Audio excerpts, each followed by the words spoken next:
सुधवत्ती कौ सुख को तत्सालोचयुम अंगोवंगपैन्य पौड परियम्मि चित्तपणमाने गुब्बग चूलिया चेव सत्तैथुदम कहाईं सैनिच्यकालम अंचे में पूजे में वंदामि नमम सामि दुख ओकम मक्खो बोहिलाओ सुवै गमनम समाय मरणम जिनगुण संपत्ति हो मज्जम नमोस्तु अपराणिक स्वाध्याय विलम श्रीमद आचार्य भट्टी का सर्गम करोमि हम।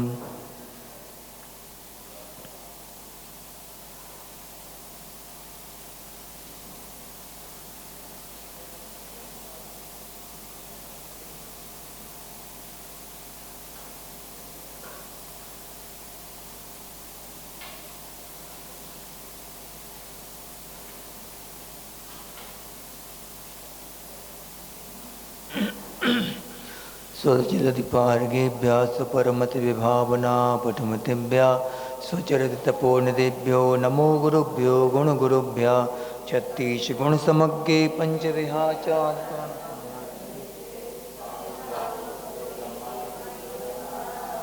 गुरुभक्ति संयमेणया तरन्ति संसार सागरं घोरं चिन्हन्ति अट्टकम्मं जम्मं मरणं न पावयन्ति ये नित्यं व्रतमन्त्रहोम निरता ध्यानाग्निहोत्राकुला षड्कर्मा विरतास्तपोधन्दना साधुक्रियाः साधवः शीलप्रावरणा गुणप्रहरणाश्चन्दार्कते जोदिका मोक्षद्वारकपाटपाटनमटा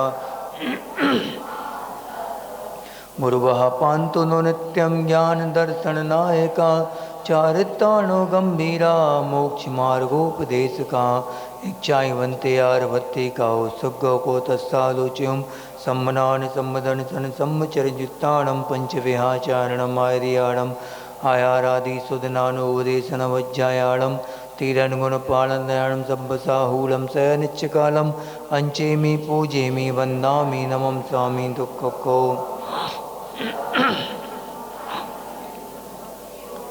नमः श्रीवर्धमानाय निर्धूतकलिलात्मने सालोकानां त्रिलोकानां यद्विद्यादर्पणाय ते नेष्यामि समीचीनं धर्मं कर्मनिवर्णहं संसारदुःखतासत्त्वान्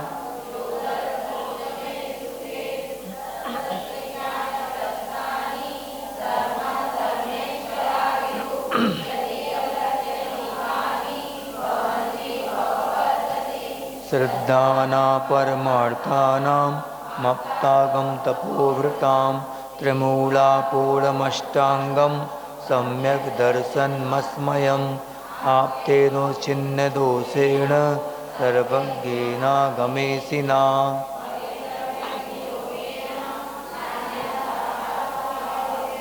क्षुत्पिपासा जरातङ्क जन्मान्तकभयस्मया नरागद्वेषमोहाश्च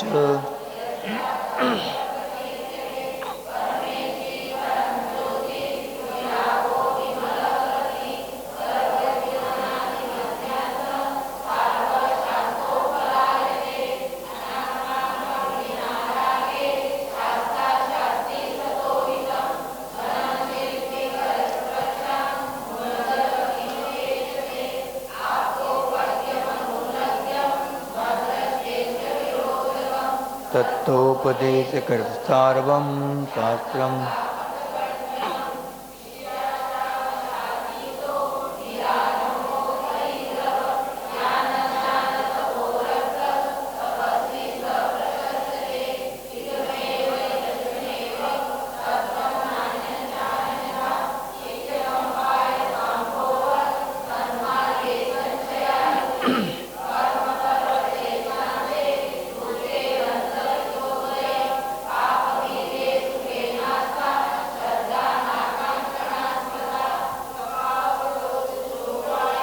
रत्नत्रय पवित्रते निर्जुगुप्सा गुणप्रीतिर्मता निर्विचिकित्सिता कापते पतिदुःखानां कापतस्ते प्रसम्मति असंप्रक्तिरनुत्कीर्ति न मूलाधिष्ठिरुच्यते बाला सप्तजनाश्रयां वाञ्छितां यत्मार्जन्ति तद्वदन्तु गुहनम् चलतां धर्मवत्सलै प्रत्यवस्थापनं प्राज्ञै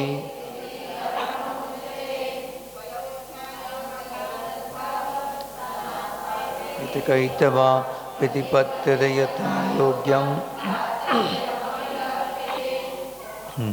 जो शासनायक श्री महावीर भगवान की, आचार्य गुरुदेव श्री समंत भद्रदेव की, आचार्य गुरुवर श्री विद्यासागर जी महामुनिराज की, आचार्य श्री समय सागर जी महामुनिराज की, मुनिवर श्री अजित सागर जी महाराज की।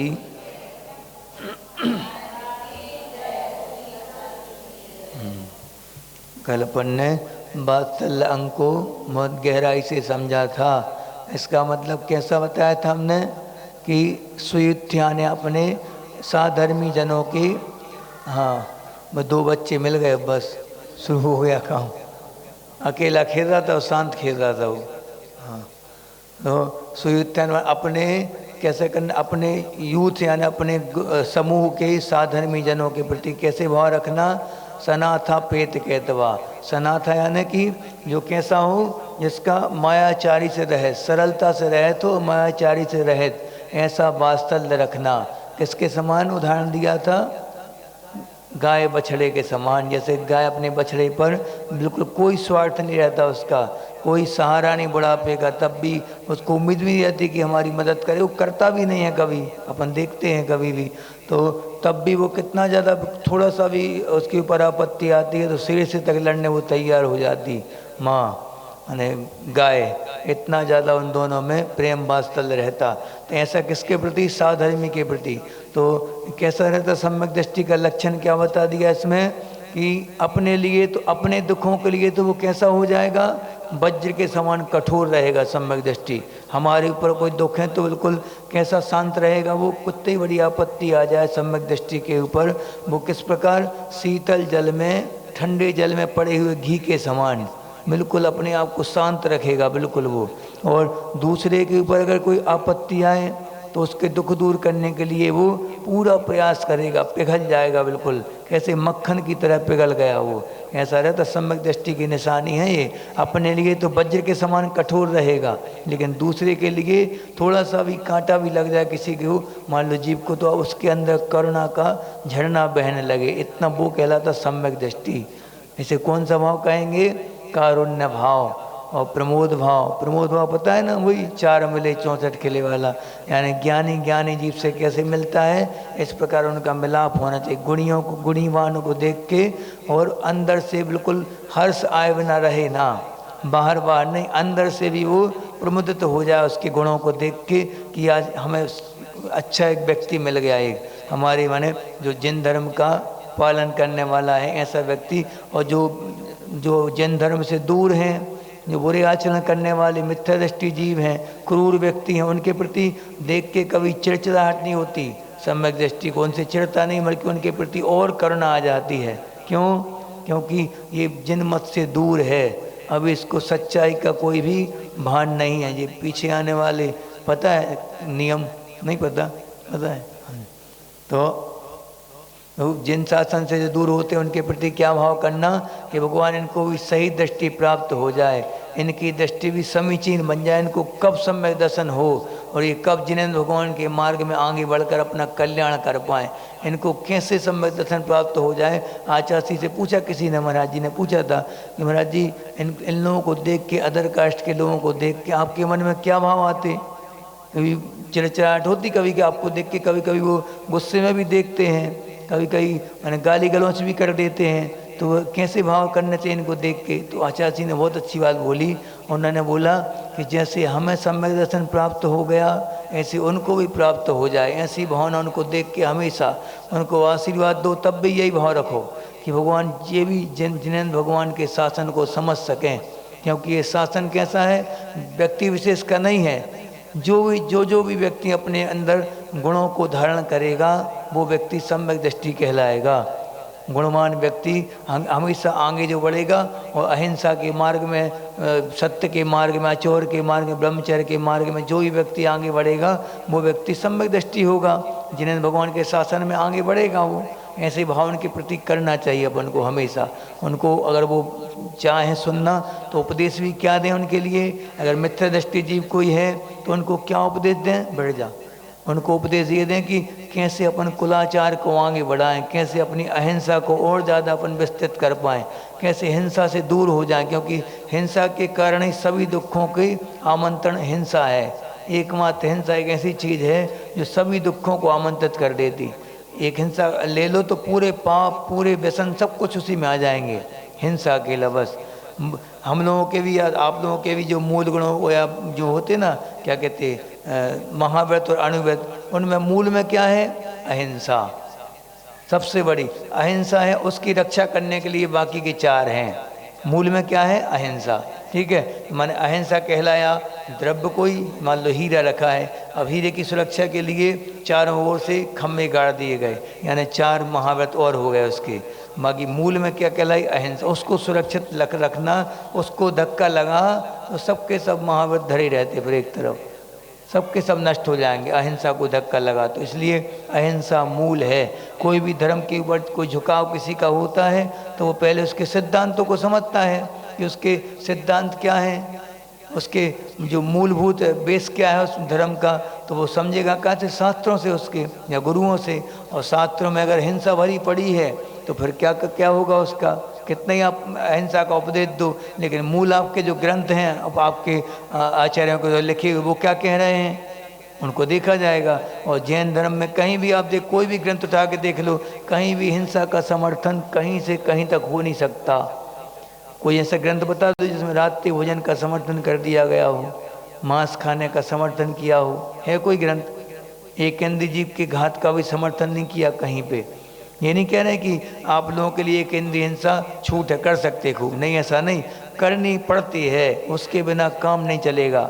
इसलिए हाँ, ग्रस्तों के लिए 4 प्रकार की हिंसा जो बताई है, मुनियों का तो 4 प्रकार की हिंसा का त्याग होगा, लेकिन ग्रस्तों का 3 प्रकार की हिंसा उनको करनी पड़ेगी, ना चाहते हुए आपको करनी पड़ेगी वो हिंसा। इसलिए मज़े से करो, अब तो छूट मिल गई, खूब करो, खूब हिंसा करो, खूब आरंभ सारंभ करो। नहीं, विवेक से अपना जितने में काम चल जाए उतना काम कर लिया बस। अब जैसे किसी का बहुत बड़ा मकान है, 3-4 खंड का मकान है, रहने वाले 2 लोग हैं बस, नीचे के फ्लोर में रहते हैं दादा दादी। अब उनने क्या कह दिया, नौकर लगा दिया, और नौकर से क्या कह दिया, रोज़ 3 ही खंड 4 ही खंड साफ करने पड़ेंगे, पूरे झाड़ू पोछा रोज़ करो। क्या होगा, जितनी हिंसा होगी पूरा दोष आपको लगेगा उसका। एक खंड में सुरक्षित रहो, या कोई मेहमान आने वाले उस समय करवा दिया, रोज़ करवाओगे आप डेली इतना बड़ा आरंभ सारंभ, तो अब हमें तो छूट है जी आरंभ सारंभ की। आरंभ हिंसा की हमारी थोड़ी त्याग है, आपका त्याग है, आप नहीं बोलो, हमारा थोड़ी त्याग है, हम तो करवाएंगे। तो क्या होगा इससे, मतलब आप ही फिर भोगना फिर, क्योंकि जानबूझ के हिंसा नहीं करना, वो संकल्प भी में आ जाएगा फिर तो। हाँ, ना चाहते हुए भी जीवों का घात हो रहा है तो उसमें हम कुछ नहीं कर सकते। फिर आपको कपड़े धोने पड़ेंगे, कब वस्त्र पहनोगे तो वो मैले भी होंगे, मैले होंगे तो जीभ पड़ेंगे, जीभ पड़ेंगे तो फिर धोना पड़ेगा। उसके पहले पहले आप साफ कर लो, जीभ होने के पहले। और वो विवेक से करना कि छने पानी का उपयोग करना, ज़्यादा एकदम पूरा वो होता ना, लास्ट में अपन जो निचोड़ते हैं कपड़े, बिल्कुल एकदम पूरा फंसू कर हो जाता, फैन हो जाता पूरा निरमा वाला, उसको विवेक से कहीं ऐसे सूखे स्थान में डाल दो। अगर जितना हो सके तो, बरसात के दिन है, कम से कम कपड़े यूज करो, हाँ, तो चल जाएगा काम अपना। धोते हैं तो 2-3 दिन में एक बार धो, सही रहेगा, उससे थोड़ी आरंभ कम होगा। व्रतों के दिन में कैसे चल जाता काम, 1-2 साड़ियाँ पूरे व्रत निकल जाते, अपने निकल जाते कि नहीं, 1-2 साड़ी में नहीं 10-12 हो जाती। फिर इकट्ठा सा आरंभ सारंभ होता है 10 दिन के बाद। हाँ, हम लोग शिविर में जाते थे तो एक जोड़ी 2 दुपट्टे 2 जोड़ी में काम हो जाता था, पूरे 10 दिन निकल जाते थे। अब वैसे रोज़ पहनो रोज़ बदलो, यही होता था। व्रतों में कितने अच्छे हो जाते सबके सब, बिल्कुल ऐसे हो जाते साधु संतों जैसे हो जाते। मत 10 दिन के लिए साधु संत हैं, फिर तो डाकू हैं।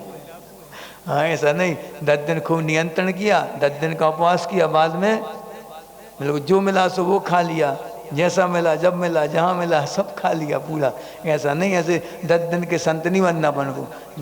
कोशिश करें धीरे धीरे संत बनने की, तो 10 दिन वो 10 दिन भी अपने जीवन में पूरी तरह उतर जाएं, 10 दिन की नौबत ना आए। 10 दिन के लिए बैठे रहते बस अपन लोग, तो एक जो होती धासन चौथ बुंदेलखंड में चलती है, धासन चौथ यानी कि कल से व्रत लगना पंचमी से, तो चौथ के दिन धास धास के खाएंगे खूब वो धासन चौथ कहलाती है, दिन भर खाएंगे क्योंकि अगले दिन से व्रत लगना है, खाने मिलना नहीं है, तो धासन चौथ। ऐसे ही धासन चौथ नहीं मनाना, पूरे व्रतों का पूरा इकट्ठा पाप कर दिया वहाँ, व्रत खत्म होने के बाद फिर पाप शुरू, 10 दिन के लिए संत बन गए।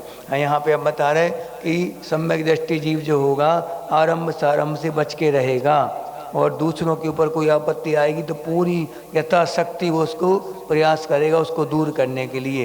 इसे अपन ने वात्सल अंग में पढ़ा था ये वाला। आज अपन पढ़ेंगे अंतिम प्रभावना अंग, प्रभावना अंग के बारे में कि प्रभावना किसे कहते हैं, किसे कहते हैं प्रभावना, कि जुलूस निकालना और डीजे बजवाना, खूब अच्छी आगवानी हो गई, ये प्रभावना नहीं। ये प्रभावना तो है, लेकिन इससे मैसेज क्या जा रहा है सामने वाले में, जिन धर्म के प्रति झुकाव कितना हो रहा लोगों का। अपन शक्ति प्रदर्शन थोड़ी कर रहे कि हमारी आगवानी में इतने लोग आए थे, इतनी सारी जनता आई थी, खचोड़ खचोड़ के लाए थे हम सब के लिए, इतने बैंड बलवाए थे, इतने डीजे बलवाए थे, इतने बैंड बलवाए थे हमने। ये क्या है, ये अकेली, ये तो शक्ति प्रदर्शन करोगे तो फिर अन्य संप्रदाय में क्या मैसेज जाएगा इसका। इनके पास खूब पैसा है, कैसे बर्बाद करते, चिल्लाड़ जाएंगे तुमसे वो कि हमारे यहाँ भूखे मर रहे लोग, उनको आवश्यकता है पैसों की, ये लोग बर्बाद कर रहे पैसे। बताओ तुम क्या हमारे पैसे हम जो कच करें नाली में डालें हमारे, नहीं ऐसा नहीं। पैसे आपको क्यों मिले, अपने यहाँ क्या बताया गया, परिग्रह का परिमाण कर लो। हमने क्या बताया था एक बार, संचय और संग्रह दो चीज़ें होती हैं।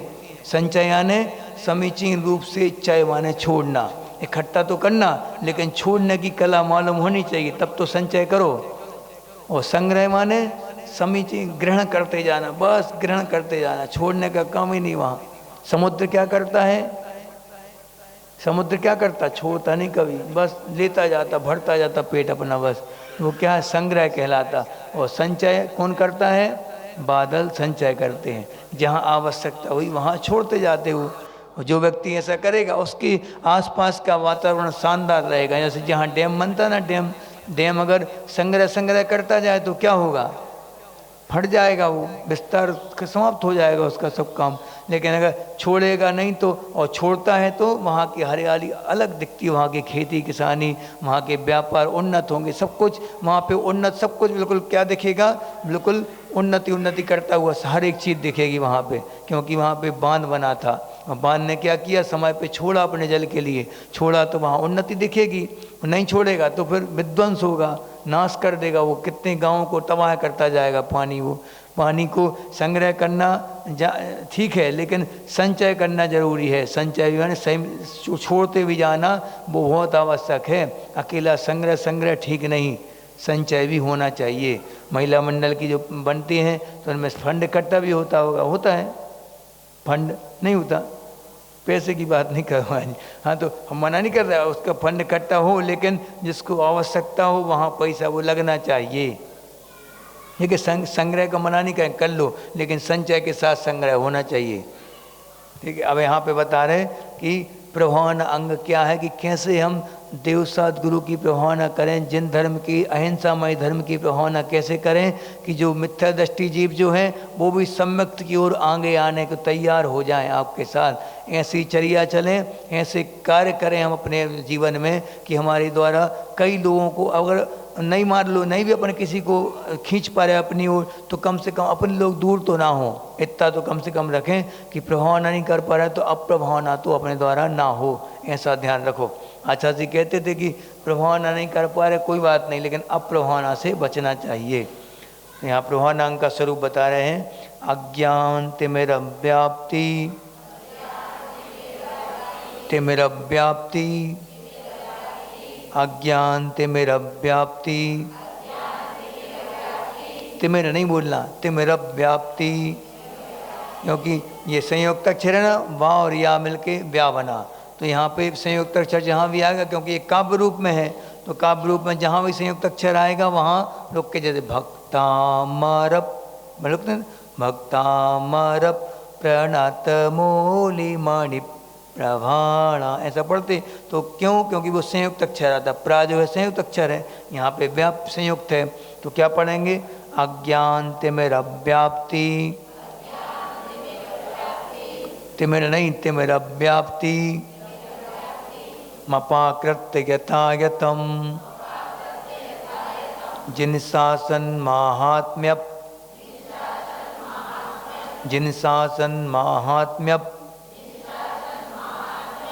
प्रकाशा स्यात् प्रभावना अज्ञान तिमिर व्याप्ति।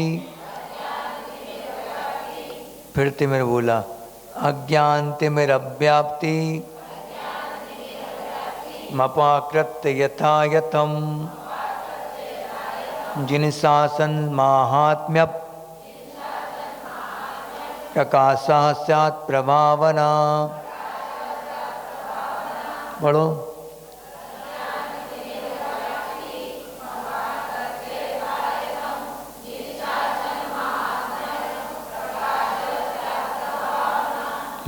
रटा रटाया जो कहते हैं वो ही आएगा मुंह पे, मुंह मुश्किल हो तो बदलना, बदलो, देख के पढ़ोगे तो बदल जाएगा। देखो ये तिमिर व्याप्ति पढ़ना, तिमिर व्याप्ति नहीं। हाँ इसके बाद नीचे देखो जिन शासन माहात्म्य, माहात्म्य ऐसा माहात्म्य प्रकाश। अब फिर संयुक्त आ गया प्रकाश, प्रकाशा स्यात् प्रभावना। फिर से पढ़ो पूरा।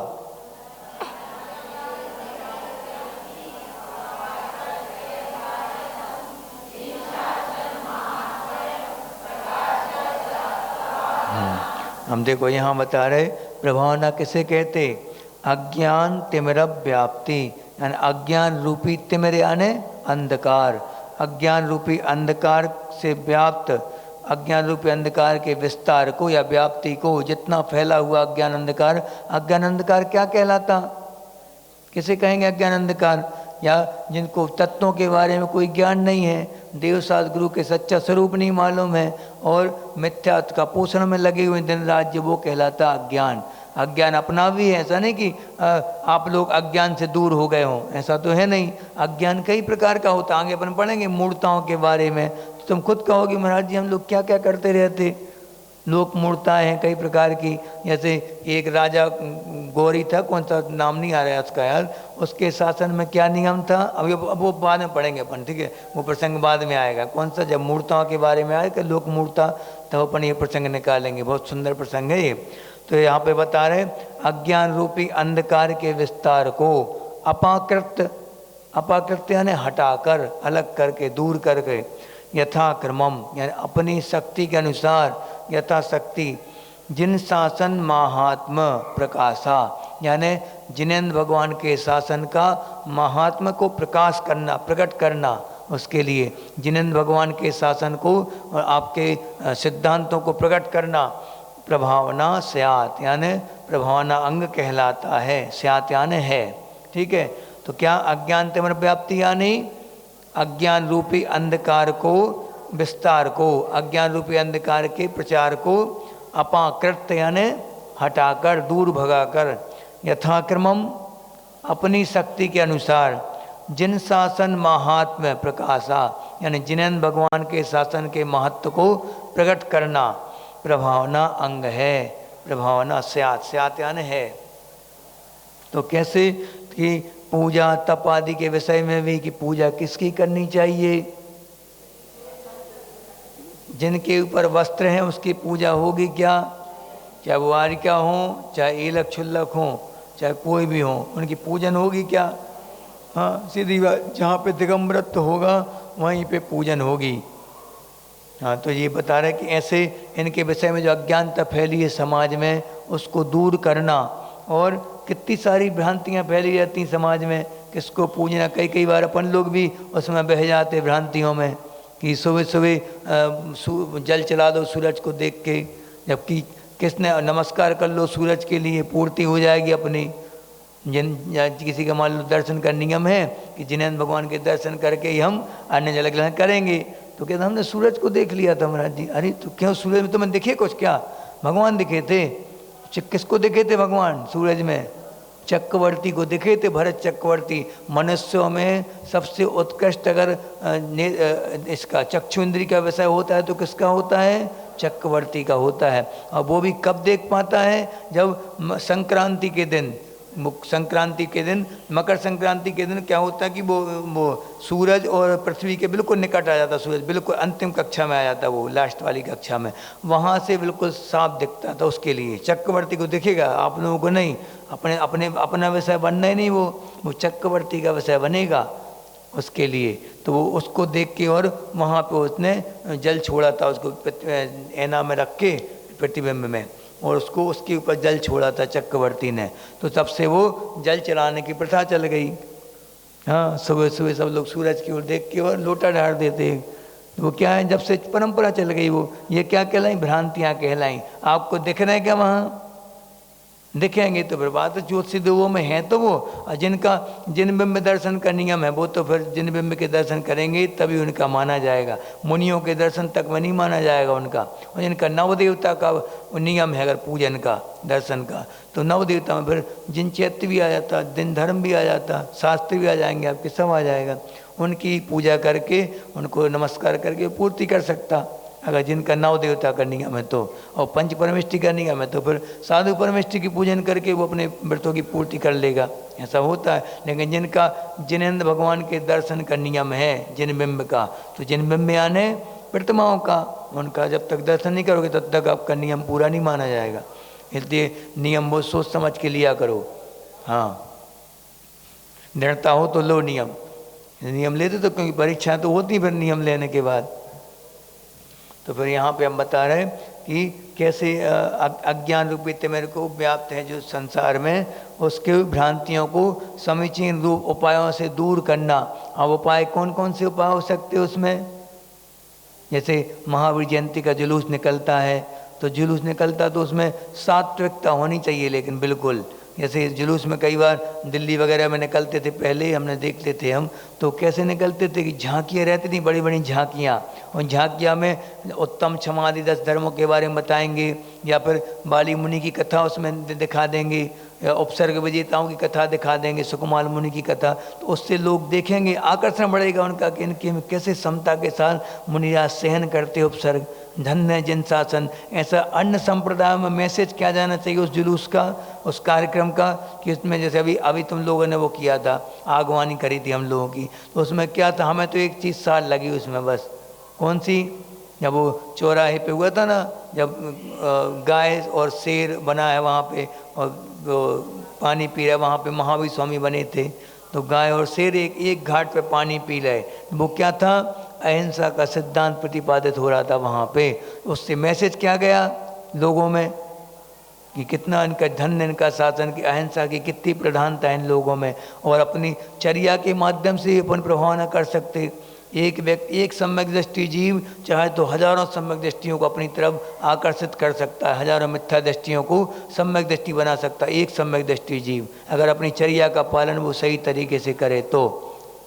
और हम तो बफर में भी जाते महाराज जी, हमारी थोड़ी नियम है कोई, तो आप मना नहीं कर रहे, आप अपने घर में खा लो बैठ के, रात में खाना हो तो, लेकिन सबके सामने आप जाओगे, बोलोगे हम जैन हैं, तो क्या सोचेगा वो, कैसे जैन है जी? इन लोगों में तो बताते रात्रि में कोई खाता नहीं है, इनके मूल गुणों में आता रात्रि भोजन त्याग, तो ये कैसे कुलाचार पालन कर रहे हैं जी लोग, कैसे जैन है? सब चलता होगा इन लोगों में भी, बस ऐसा मैसेज जाता है सामने वाले के ऊपर।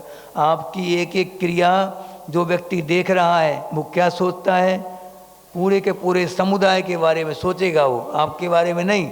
आप आलू खाओगे तो आलू घर में ला के समोसा खा लो, लेकिन बाजार में समोसा खाओगे तो क्या होगा, कैसे? हमारे पास तो सब लोग सब प्रकार के ग्राहक आते, वो दुकानदार क्या बोलेगा, हमारे पास तो आते हैं जैन लोग, खाते हैं आलू। बताओ क्या मैसेज गया इसका?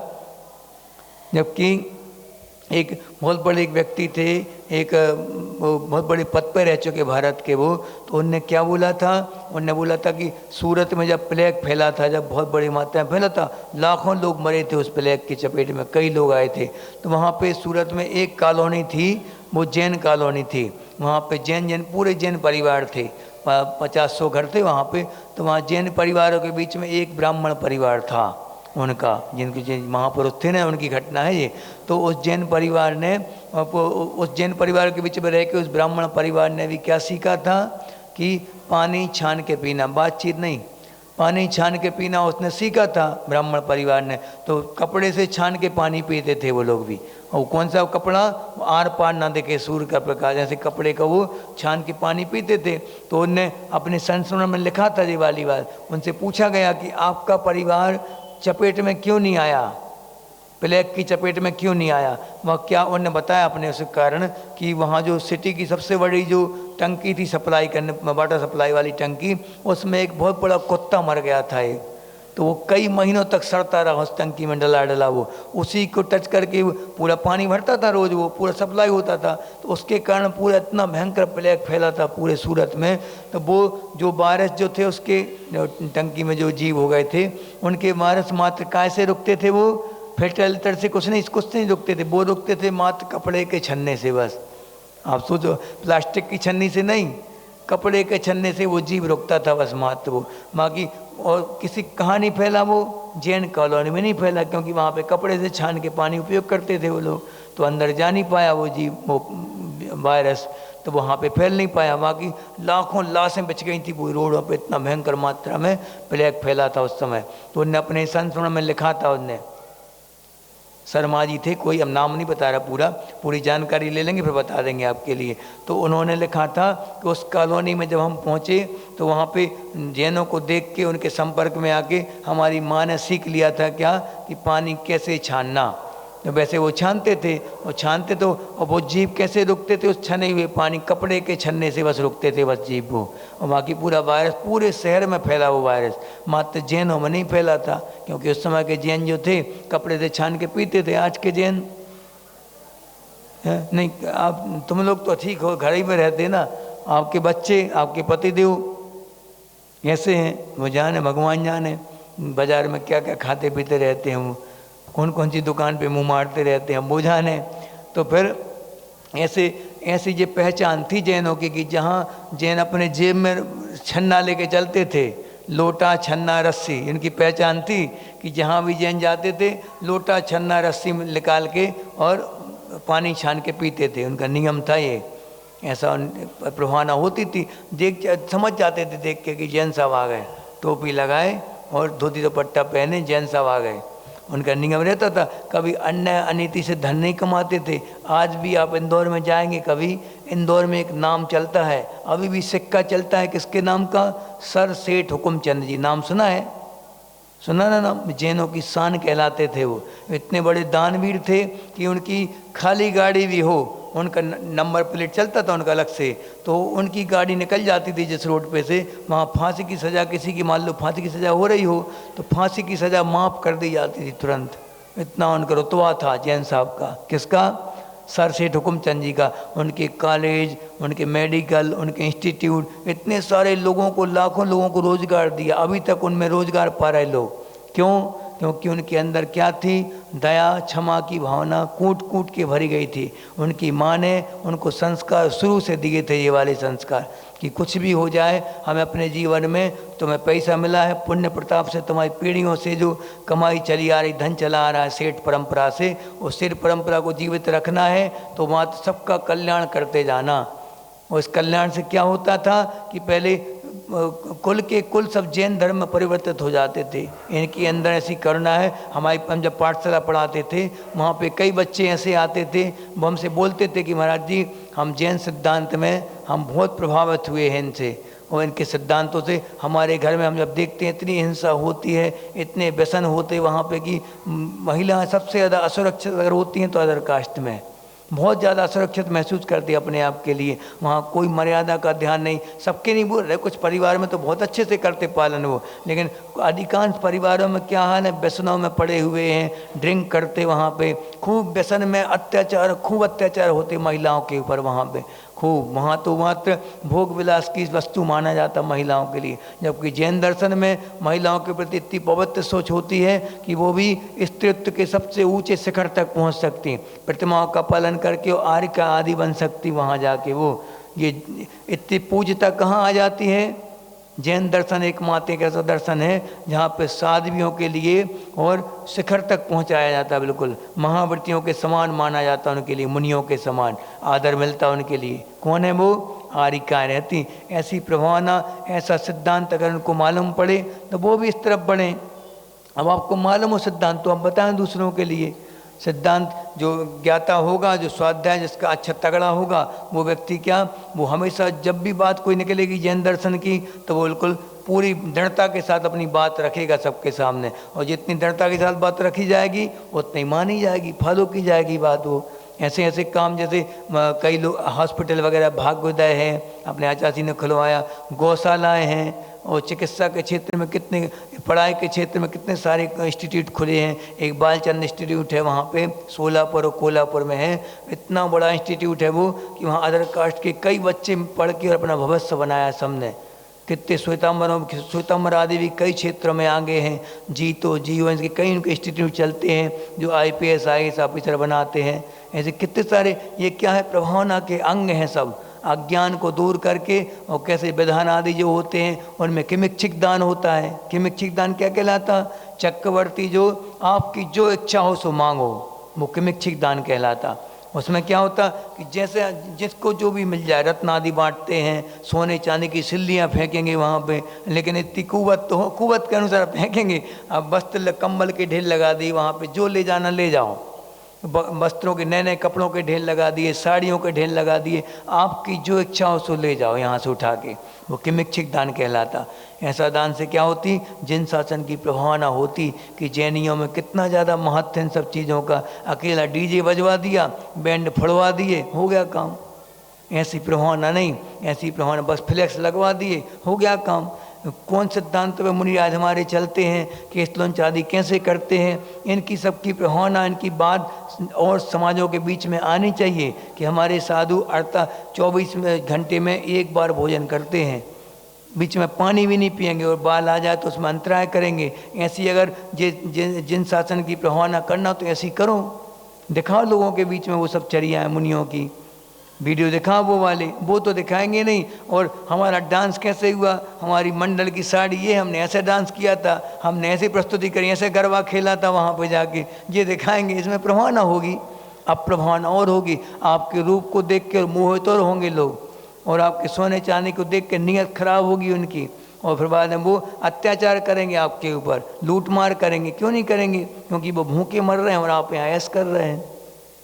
बताओ, ये दिखाने के लिए नहीं, दिखाना है तो अपने सिद्धांतों को दिखाओगे। कैसे हम अहिंसा करुणा के क्षेत्र में कितने आगे बढ़े, आचार्य श्री के आशीर्वाद से कौन कौन से प्रकल्प चल रहे हैं, ये दिखाओ उनको झांकियों के माध्यम से, प्रदर्शनियों के माध्यम से, नाटकों के माध्यम से इनको दिखाना चाहिए कि मुनि का महत्व क्या होता। एक आचार्य ने कितनी प्रभावना करी, आचार्य शांति सागर जी के बारे में नाटकीय रूप में दिखाओ उनके लिए। बीच चौराहे पे होने चाहिए नाटक। तो सुकुमार मुनि का चरित्र दिखाओ उनको कि भोगों से योग की ओर कैसे जाया जाता है। उनको कुछ मालूम नहीं है, आप उनको ये तो दिखाओगे नहीं। और अंग प्रदर्शन कर रहे हैं, लिपस्टिक नेल पेंट लगा के डांस कर रहे हैं वहाँ पे चौराहों पे, ये इससे प्रभावना होगी या प्रभावना होगी। यहाँ तक तो चक्रवर्ती विवाह तक का आयोजन करवाया महाराज जी लोगों ने आगम के अनुसार। कैसा कि चक्रवर्ती विवाह तो करेंगे लेकिन आगम के अनुसार विवाह विधि संपन्न होगी पूरी। हल्ला हो, फूहड़बाजी नहीं होगी वहाँ पे कि बिल्कुल डीजे चल रहा है, खूब अश्लील गाने बज रहे हैं वहाँ पे शादियों में, और हाथ डाल के जोड़ी शराब पी रहे हैं वहाँ पे पिता पुत्र दोनों मिल के बैठ के। ऐसा नहीं होगा वहाँ पे। इसलिए चक्रवर्ती विवाह की परंपरा चलानी पड़ी। पहले तो होता था सबके यहाँ, अब आजकल अलग से बताना पड़ रहा, क्योंकि जो विवाह आदि में जो सबसे महत्वपूर्ण क्रिया कौन सी होती थी, फेरों की क्रिया। सबसे ज़्यादा महत्वपूर्ण क्रिया अगर विवाह में है, पूरे इस विवाह का सार जो है और पूरे जैन दर्शन का सिद्धांत उसमें भरा हुआ है, उस जगह पे सब लोग क्या करते, सबसे ज़्यादा अगर हल्ला होबाजी होती है और अश्लीलता होती है तो कहाँ होती है, वहीं पे होती है, फेरों में सबसे ज़्यादा होती है। मतलब जबकि फेरों की रस्म को बहुत विशेष हाईलाइट करके शांति के साथ सुनना चाहिए, वो तो सुनते नहीं हो। सबसे ज़्यादा अश्लीलता वहीं पे होती है। खूब उल्टे सीधे गाने बजेंगे, कुर्ते उड़ते फाड़ देंगे एक दूसरे के, पंडित जी के कुर्ते फाड़े जाएंगे, तब वो रस्म पूरी मानी जाएगी। ऐसा रस्म अभी भी चलती है, सोचो जैनों में। और चक्रवर्ती विवाह का बोलो किसी से, बच्चों मान लो कोई आते हैं आशीर्वाद लेने के लिए, महाराज जी हमारे यहाँ विवाह तय हो गया है, तो हम लोग बोलते कि भैया चक्रवर्ती विवाह से करना। चक्रवर्ती की रीति, नहीं महाराज जी वो हो नहीं पाएगा। क्यों नहीं हो पाएगा? क्योंकि रात्रि में भोजन नहीं हो पाएगा, रात्रि में शादी नहीं हो पाएगी, और तीर्थ यात्रा करनी पड़ेगी, 1 हफ्ते तक तीर्थ यात्रा करनी पड़ेगी शादी के बाद। वो मंजूर नहीं उनके लिए, क्योंकि यहाँ तो शादी के पहले ही विवाह संबंध होने लगे आजकल तो। प्री वेडिंग क्या है? प्री वेडिंग क्या है? शादी के पहले समझ लो सब कुछ, पूरा सब कुछ सब खुला है पूरा वहाँ पे। ऐसे जैनों में भी होने लगे। हम सुन के रह गए, जब हमने सुना प्री वेडिंग के बारे में, हम देखा कि जैनों में कहाँ परंपरा पहुँच गई। ये तीर्थंकरों की परंपरा है, चक्रवर्ती आदि विवाह करते थे बिल्कुल शालीनता के साथ, आगम के अनुसार। विवाह को अपने यहाँ क्या लिखा जाता? मंगल परिणय। और यहाँ अब क्या हो गया है? वो अश्लीलता का रूप हो गया विवाह एक, बस कुछ नहीं, मात्र शरीर का संबंध रह गया और कुछ भी नहीं रह गया। फोटोबाजी है पूरी, बस एल्बम दिखाते, करोड़ों लाखों के एल्बम बनने लगे आजकल। सीधे सीधे वीडियो बनती, सीडी वीडियो वाले को देते हैं लाखों लाखों रुपए एडिटिंग करने के। बताओ क्या है ये यहाँ तक सीमित रह गया। हमारी शादी के सबूत हैं जी, देखो हम बर्बाद हुए थे, इसलिए तो बर्बाद ही बोलते बाद में। फिर आगे चल के जब परंपरा के अनुसार विवाह नहीं होता तो फिर क्या कहते? बर्बाद हो गया महाराज जी, आप पहले मिल गए होते तो हम तो काय को फंसते। हाँ, है कि पहले के महापुरुष क्या बोलते थे? ये अनिवार्य है। अब पंचम काल में, पंचम काल नहीं, हुंडा अवसर अपनी काल की देन है ये, कि 5 तीर्थंकर बाल यति हुए, वरना शादी करना अनिवार्य था पहले सबके लिए। हाँ, हुंडा अवसर अपनी काल में ऐसा कि अब उम्र कम रह गई है और अचानक घटनाएं घटेंगी ऐसी, तो जल्दी वैराग्य लेके और अपना कल्याण करो। लेकिन अब जब वो उत्तर अपनी काल आएगा अगला, उसमें ये घटनाएं नहीं घटेंगी, कोई भी बाल यति नहीं होंगे, सबके सब शादी करके अर्थ काम कौन सा अर्थ नहीं, सबसे पहले हाँ धर्म अर्थ काम और मोक्ष पुरुषार्थ, ये 4 पुरुषार्थ होते हैं। तो इन 4 पुरुषार्थों के बारे में अगर सबके लिए डिटेल से बता दिया जाए तो कितनी प्रभावना होगी, लेकिन कोई के दृष्टिकोण मालूम ही नहीं किसी के लिए। सबसे पहले कौन सा पुरुषार्थ रखा गया? धर्म पुरुषार्थ। बच्चा पढ़ेगा, 8 साल का हुआ, उस समय उसको 8 मूल गुणों का धारी होना चाहिए बच्चे के लिए। होते नहीं महाराज जी, फास्ट फूड का त्याग बुढ़ापे में करवाना पड़ रहा महिलाओं को, ये हाल है। बताओ, फास्ट फूड का जिनमें मांस रहता, शुद्ध मांस, डायरेक्ट इनडायरेक्ट अब मांस का सेवन कर रहे हैं आप, सीधा सीधा। बोलो तो महाराज जी अभी तो बच्चे छोटे हैं, अभी तो शादी नहीं हुई इनकी, अब शादी हो गई तो महाराज जी बहू अभी तो नई नई बहू है। जी सास बोलती हैं, सास का खुद त्याग नहीं है, क्योंकि माताओं का खुद त्याग नहीं है, वो क्या करवाएंगी बच्चों को, जबकि 8 साल तक के बच्चे कर लेते थे। 8 साल हुआ और उनके मौजी बंधन संस्कार होते थे, उसमें 8 मूलों को दिया जाता था उनके लिए आचार्यों के द्वारा, उपाध्यायों के द्वारा, पंडितों के द्वारा। कौन से? मौजी बंधन संस्कार होता था, चोटी मुंडन करवा के चोटी रखवाई जाती थी, उनके ऊपर स्वस्तिक बना के, और अब ये जैन हो गया, शुद्ध जैन हो गया। 8 साल के पहले जो भी बच्चा क्रिया करता अज्ञानता में, उसकी दारोमदार किसका होता है? माता पिता का। जो भी माता पिता करेंगे उसका श्रेय उसको जाएगा, वो जो भी क्रिया करेगा उसका जिम्मेदारी आपकी, पुण्य पाप आपका सब। और 8 साल के बाद फिर वो स्वयं वयस्क के वो दीक्षा भी ले सकता चाहे तो। 8 साल के बाद ऐसा आता है आगम में, 8 साल अंतर्मुहूर्त के बाद दीक्षित होने के योग्य हो जाता जीव, सम्यक दृष्टि हो सकता है वो 8 साल अंतर्मुहूर्त तक। ठीक है, तो यहाँ पे इन सब क्रियाओं को प्रकाश में लाने से प्रभावना होगी, अज्ञान का अंधकार दूर होगा और लोगों में क्या भ्रांतियाँ दूर होंगी लोगों की। अभी तक लोगों में जैन धर्म के प्रति क्या भ्रांति बैठी है? ये बौद्ध धर्म की शाखा है, ये सब हिंदू धर्म से निकला एक पार्ट है जैन धर्म। स्वीकार कर लोगे तुम लोग? वो कहते कोई कोई तो ये बोलता है कि इतिहास में पढ़ाया जा रहा है बच्चों के लिए, अपने बच्चों को क्या पढ़ाया जा रहा है कि जैन धर्म की उत्पत्ति कहाँ से हुई? महावीर स्वामी के समय। बस महावीर स्वामी के समय हुई थी जैन धर्म की उत्पत्ति। कब हुई थी? अनादिकालीन है जैन धर्म। लाखों करोड़ों वर्ष पहले तीर्थंकर आदिनाथ हुए थे, कई करोड़ों साल पहले। और उन्होंने क्या किया? जैन धर्म को बनाया नहीं था, उन्होंने जैन धर्म को आगे बढ़ाया था, निर्माण नहीं किया था। जैन धर्म तो धर्म क्या है? धर्म यानी स्वभाव। अब स्वभाव जैसे कि ठंडी लग रही किसी को, तो उस हवा का स्वभाव कैसा है? शीत। स्वभाव में जो रहेगा वो धर्म, धार्मिक है, वो धर्म कहलाता। जो जैसा है वैसा बता दिया तो वो धर्म है। अब ये धर्म कितना पुराना है? तो अनादिकाल से चला रहा। स्वभाव कभी मिटता नहीं किसी का। जीव का स्वभाव क्या है? जानना, देखना, अनुभव करना जीव का स्वभाव है। उसको तुम स्वभाव से विपरीत कर दोगे क्या? हो ही नहीं सकता। जो स्वभाव को जानता है वो धर्म है, जो सच्चे सच्चे स्वभाव को बता दे वो धर्म कहलाता है। हिंसा का स्वभाव क्रूरता है और धर्म का अहिंसा का स्वभाव क्या है? वात्सल्य, प्रेम। ये बात जिसको मालूम पड़ जाएगी वो व्यक्ति बिना अहिंसा को स्वीकार करे रह नहीं सकता वो कभी भी, जिसको मालूम पड़ जाए। जो पढ़े लिखे वर्ग होते ना, जो अदर कास्ट भी मान लो जैन धर्म से दूर भी हैं, तब भी पढ़े लिखे हैं, वेल एजुकेटेड व्यक्ति हैं, उनके लिए सिद्धांतों का मालूम पड़ जाएगा कि ये सिद्धांत ऐसा है। सब धर्मों के बारे में पढ़ते हैं वो लोग। जब आप जाओगे एमए वगैरह करते हैं, जो फिलॉसफी से एमए जिसने की है वो क्या जानते हैं? जैन दर्शन के बारे में सूक्ष्मता से अध्ययन करते हैं तो प्रभावित हुए बिना रह नहीं सकते। जितने भी बाहर के जो दार्शनिक जो थे, फिलॉसफर जो थे, जैसे कि ह्यूमर वगैरह जी जब भारत आए तो इनके बारे में आता है। ये कौन थे? पाइथागोरस। पाइथागोरस का नाम सुना कभी? सबने जिनने 10th पढ़ी होगी उनने पाइथागोरस प्रमेय को जरूर पढ़ा होगा। पाइथागोरस थ्योरम के बारे में सब जानते हैं, जानते कि नहीं? तो पाइथागोरस कौन था? यूरोप का एक बहुत बड़ा दार्शनिक था, फिलॉसफर था वो। भारत जब आया तो भारत में आके जैन मुनि के संपर्क में आए वो। जब उनने जैन मुनि से अहिंसा के सिद्धांत समझे, इतने प्रभावित हुए वो अहिंसा से कि इतनी अहिंसा तो हमने कभी सुनी नहीं, इतना सूक्ष्मता से पालन किया जाता है जैनों में। तो यहाँ से उनसे अनुगत लेके और अपने देश गए थे यूरोप वो। वहाँ पे खूब प्रचार किया अहिंसा का, उनने खूब प्रचार किया। अभी भी पाइथागोरस की प्रतिमाएं वहाँ मिलती हैं खूब सारी। और फिर बाद में वहाँ खूब प्रचार करके वापस भारत आए, यहाँ के दिगंबर दीक्षा ली थी उनने। सोचो, दिगंबर मुनि हुए थे, उनका नाम था पीहिताश्रव मुनि। क्या नाम था? इस बात का कुछ उसमें है, आप पढ़ो तो एक बार तत्वासूत्र, सूक्ष्मता के साथ अध्ययन तो करो उसका। लेकिन टाइम नहीं महाराज जी, इतने टाइम निकालने का तो तत्वासूत्र के 10 अध्याय पढ़ना सीखने के लिए तो बच्चे आ नहीं पा रहे। सूक्ष्मता से अध्ययन करना, उसको समझना तो बहुत बड़ी बात। मात्र 357 सूत्र हैं। कितने? 357 सूत्रों में सब कुछ भर दिया पूरी। अगर जैनों की कोई बाइबल कहलाती है, जैसे हर एक धर्म की कोई ना कोई महान पुस्तक होती है जो पूरे धर्म का ज्ञान कराती है, तो जैसे मुसलमानों में कौन सी है? कुरान है।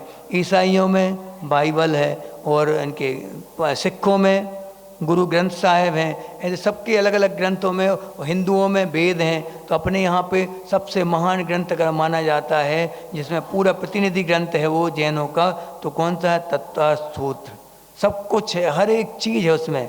आप अध्ययन करके, जबकि इतनी सरलता से दिया है उनने वो सूत्र ग्रंथ, इतनी सरलता। अपने जैनों का सबसे पहला ग्रंथ अगर कोई है सूत्र ग्रंथ तो कौन सा है? तत्वासूत्र। इस बात का हमें बहुमान, हम अपनी चीज़ का महत्व समझ नहीं पाते। जब कोई सामने वाला आएगा और विदेशी कोई आएगा, या फिर जय ग्रंथ के बारे में, अगर श्रावकाचार्य के बारे में, बच्चों को शांत कर दो। ए बच्चों, सीधी बैठो चुपचाप। हाँ, अगर कोई विदेशी अपने ग्रंथों के बारे में PhD करके लिख दे तो वो और महत्व बढ़ जाएगा। उनने लिखा महाराज जी अपने ग्रंथ, अब तुम्हारे पास था, बचपन से तुम सुनते आ रहे, तत्वासूत्र सबने सुना होगा बचपन से, नाम भी सुना होगा, आचार्यों का नाम सुना होगा, लेकिन टाइम नहीं है। वो सामने वाला तुम्हारे उस सूत्र के बारे में व्याख्या करेगा तो जल्दी सुन लोगे तुम। यूट्यूबर, उसके बहुत सारे फॉलोवर्स हैं, हाँ, वो छाया है चैनल पे, इसलिए उसकी बात सुनी जाएगी। गुरु बोल रहे चिल्ला चिल्ला के, बचपन से तुम सुनते आ रहे गुरुओं के बारे में, कोई तत्वासूत्र के बारे में, तब ध्यान नहीं जाता वहाँ। बताओ क्या है ये? कितने होते द्रव्य, कितने होते? आज से पूछा जाए तो क्या बोलोगे? 6 द्रव्य होते, और 6 द्रव्यों को साइंस भी मानता है। कौन कौन से 6 द्रव्य? जीव, पुद्गल, धर्म, अधर्म, आकाश और काल। महाराज जी अब प्रभावना की बात कर रहे जी, प्रभावना की कहाँ पहुँच गए?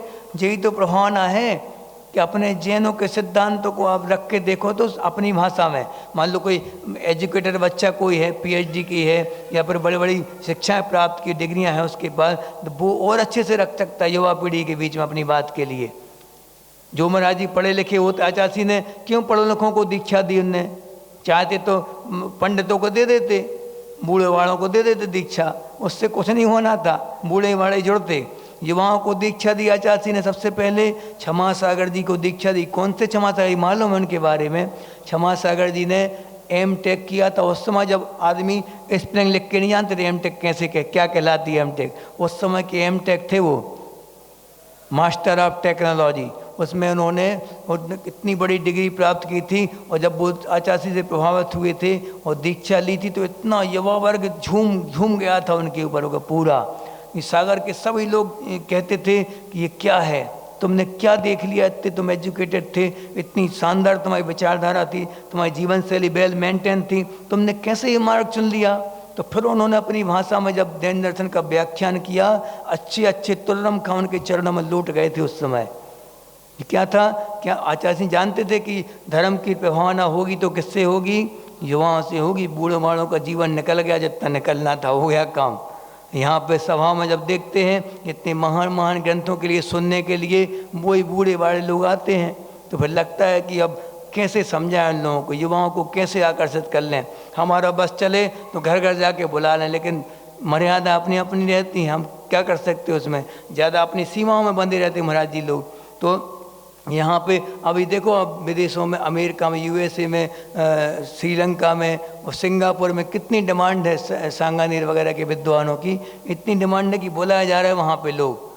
शिकागो में जहाँ पे स्वामी विवेकानंद जी ने अपना पहला लेक्चर दिया था, जिसमें पूरे भारत लाइट में आया था उसके कारण, उनकी लेक्चर के कारण, वहाँ पे अभी यश भैया आए थे ना, जो कुछ दिन पहले आए थे, आचार्य की पूजन करवाई थी, यहाँ बैठे थे, वो सिवनी के थे, वह लखनऊ धौन के थे, उनको विशेष आमंत्रण दिया गया वहाँ लेक्चर देने के लिए।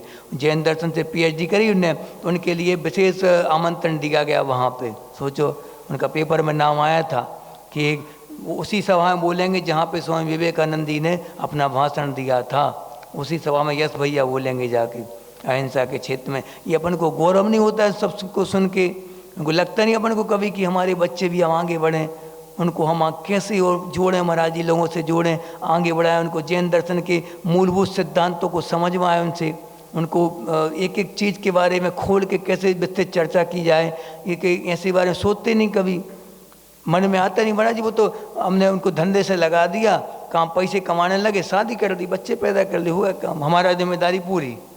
जबकि जिम्मेदारी क्या होती है, एक बच्चा था, क्षमा सागर जी के समय की बात है, उन्होंने अपनी पुस्तक में लिखा है, उनने लिखा एक बच्चा था एमएससी की डिग्री लेके अपने पिता के पास पहुंचा, 68 की बात है, 60 के दशक की बात, तो पहुंचा तो उस समय अपने पिता के पैर छुए, उसने बोला कि I am master of science, मैं मास्टर हो गया हूँ साइंस में। तो पिता क्या बोलते, पिता भी बहुत बड़े एजुकेटेड थे वो, और जैन दर्शन के अच्छे खासे जानकार थे वो, पंडित थे वो। उनने क्या बोला, तुम अपने आप को मास्टर ऑफ साइंस बोलते हो, तुम्हें मालूम है क्या जीव किसे कहते हैं, मरने के बाद जीव कहाँ जाता है और पुनर्जन्म कैसे होता है, मालूम है तुम्हें कुछ? फिर तुम कैसे बोल सकते हो कि मैं मास्टर ऑफ साइंस हूँ? पुद्गल की पर्याय कितनी होती हैं, कौन कौन सी पर्याय में पुद्गल होता है, तुम्हें मालूम है इस बात के लिए? शब्द का निर्माण कैसे होता है, अक्षर का निर्माण साइंस करके दिखा दे तो मान जाए। आचार्य ने एक बार, एक साइंटिस्ट आए थे आचार्य के पास, भारत के बहुत बड़े साइंटिस्ट थे वो, तो आचार्य के पास आए, आचार्य ने उनसे पूछ लिया एक बार आचार्य ने कि शब्द क्या है, तो उन्होंने कहा मैटर, पुद्गल। तो उन्होंने कहा मैटर, उसका निर्माण कर लोगे आप शब्द का? हाँ कर लेंगे, करके दिखाओ। तो उन्हें वो मोबाइल लिया, रिकॉर्डिंग सुना दिया आचार्य को, रिकॉर्डिंग नहीं बोल रहे, शब्द का निर्माण करके दिखाओ आप, बिना जीव की सहायता के आप शब्द का निर्माण करके दिखाइए। जैसे का बोला हमने, तुम इसको रिकॉर्ड तो कर सकते हो, कई साल तक सुरक्षित रख सकते हो, लेकिन बिना किसी जीव की सहायता के आप का निकलवा के दिखाओ, बताओ। रोबोट से कहलवा दोगे तो रोबोट फिटिंग कौन करता है? एआई का ज़माना है आजकल आर्टिफिशियल इंटेलिजेंस है एआई, उसका ज़माना आजकल। तुम एआई में कौन फिटिंग करेगा, प्रोग्राम फिट कौन कर रहा है उसमें, चिप कौन बना रहा? वो मनुष्य। मनुष्य क्या है? जीव है, बिना जीव की सहायता के आप कर नहीं सकते, शब्द का निर्माण नहीं कर सकता साइंस कभी भी। एक सेल्स तक तो बना ही पाया अपने कोश का, एक जीव की शरीर की कोश का नहीं बना पाया आज तक साइंस। क्या विकास करेगा, क्या साइंस है ये? जबकि अपना साइंस क्या बोलता है, कौन सा साइंस? वीतराग विज्ञान, ये वीतराग साइंस है। यहाँ पे जीव के निर्माण की बात तो की ही जाएगी, निर्माण की बात भी करी जाएगी। नहीं तो वो साइंस तो अधूरा है। ये साइंस क्या करेगा, जैसे कि दूसरे अध्याय में दिया गया है कि इंद्रियां कितनी होती, नहीं होती 5। कितनी होती इंद्रियां, 2 होती इंद्रियां। कौन कौन सी, द्रव्येंद्रिय और भावेंद्रिय। द्रव्येंद्रिया ने क्या कहलाया, ये तो मुझे आँख दिख रही ना, काली सफ़ेद गटा गटा दिख रहा है, ये सब क्या है, ये सब बाह्य इंद्रियां हैं, द्रव्येंद्रिय हैं। ये अंदर देखने की क्षमता वो नहीं है, तो आप कितनी आई ट्रांसप्लांट कर लो कुछ नहीं होगा। वो क्या है, डॉक्टर मना कर देते वहाँ पे, इनकी क्षमता ही नहीं देखने की। अब क्षमता नहीं यानी भावेंद्री।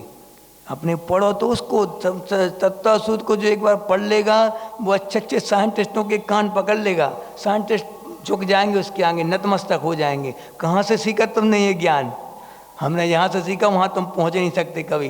पहुँचना है तो ऐसा बनना पड़ेगा। हाँ, इसलिए अच्छे साइंटिस्ट यहाँ पे फेल हो जाते हैं। जब बात आती है कि जी बात सबके सामने इसलिए रख रहे हैं क्योंकि प्रभावना के लिए सबसे बड़ा कारण क्या है, जैन सिद्धांत आज तक नहीं बदला, जो कभी अनादिकाल से चला आ रहा, अनंत काल तक चलेगा। ऐसा ही कैसा चलेगा, ज्यों का त्यों। कैसा, उनने पहले अपने जैन दर्शन के अब 2000 साल पुराना ग्रंथ भी उठा लो, उसमें यही बात आएगी कि पृथ्वी पे 2 सूर्य और 2 चंद्रमा होते हैं। और साइंस क्या मानता था, अभी तक क्या मानता था साइंस, एक ही सूर्य होता है और एक ही चंद्रमा होता है। लेकिन कुछ समय पहले हमने कुछ साल पहले एक वो पढ़ी थी पत्रिका, उसमें क्या लिखा था, एक आर्टिकल आया था बहुत सुंदर, उसमें लिखा था कि आज जो सूर्य निकला है और कल जो सूर्य निकलेगा उसमें ज़मीन आसमान का अंतर होता है। हमारे आचार्य पहले से लिख चुके सब ये बातें, हमको इस बात का कोई पता ही नहीं, बहुमान ही नहीं इस बात का कि हमारे आचार्य बोल चुके ये बातें। आपको आश्चर्य होगा इस बात का, एरोप्लेन का आविष्कार किसने किया, बोलो, एरोप्लेन का आविष्कार किसने किया, बोलो बच्चों, राइट बंधु किया कि नहीं। राइट बंधु जो थे उनने दोनों ने आविष्कार किया। जब वो भारत आए, कैसे आविष्कार किया सुनो तो, भारत जब आए तो वहाँ पे उनको एक शास्त्र मिला, जहाज शास्त्र नाम से एक शास्त्र था, आचार्य भारद्वाज के द्वारा लिखा हुआ जहाज शास्त्र। उसमें 500 प्रकार के जहाज बनाने की विधि लिखी है, 500 प्रकार के एरोप्लेन बनाने की विधि। सोचो आप, उसमें अभी तो कितने 10 ही प्रकार के नहीं बने होंगे, 10-20 प्रकार के नहीं बने होंगे, 500 प्रकार की विधि अभी भी है उसमें। साथ में वो साथ अपन को उपलब्ध नहीं है, अभी भी रखा है वहाँ पे म्यूजियम में, इंग्लैंड की डिक्शनरी वहाँ पे लाइब्रेरी में अभी भी रखा है वो जहाज था। वो देंगे नहीं तुम्हें। अपना माल लाखों करोड़ों शास्त्र ले गए वो यहाँ से भर भर के, अभी भी लाइब्रेरी में आपको घुसने मिलेगा लेकिन साथ लाना नहीं मिलेगा, क्योंकि उनका है। अब वो तुम्हारे यहाँ से ले गए वो, देखो उन्हीं के दम पर इतनी खोजें करी, इतने आविष्कार करके दिखाए तुम्हारे लिए, और तुम आश्चर्य करते हो। अपनी चीज़ का आश्चर्य अपन खुद कर रहे हैं, अपने पास जो चीज़ है उसके बारे में बड़ी तुम्हारी चीज़ है वो, तुम क्या आश्चर्य कर रहे हो उसके लिए। मतलब अपने जहाज साथ से उन राइट बंधु ने वो प्रैक्टिकल करके और बना ली जहाज। उनने अपनी बायोपिक में लिखा है सब, ये बायोग्राफी में सब लिखा उसने पूरा, कि हमने कहाँ से वो शास्त्र पाया, कहाँ से हमने ये लिखा पूरा, भारत आए थे, यात्रा का वर्णन लिखा पूरा उनने। देखो अपन को इस बात का कोई भान ही नहीं है। जैसे गुड़ है, गुड़ अभी अमेरिका में गुड़ की पर खोज हुई, वहाँ कोई गुड़ ले गया, हो गया पहुँच गया धोखे से वहाँ गुड़, तो वहाँ तो खोजी प्रवृत्ति रहती है उनकी, वो हर एक चीज़ को बिल्कुल देख देख के फिर करते हैं। तो उनने रिसर्च करी, गुड़ में इतने सारे तत्व पाए, इतनी सारी चीज़ें, प्रोटीन विटामिन सब कुछ है गुड़ में। तो उन्होंने देखा कि ये तो गजब की चीज़ है, तो उनने अपना ट्रेडमार्क लगा दिया, हमने खोज करी गुड़ की। जबकि भारत आओ आप, कई हजार साल पुराने ग्रंथ भी उठा के देख लो, उनमें गुड़ के बारे में मिलेगा आपको। घर घर में गुड़ बनता, अभी बनता अपने यहाँ पे, लेकिन ट्रेडमार्क किसका लग गया, उनका, क्योंकि मार्केट में कौन लाया उसको, वो लाए।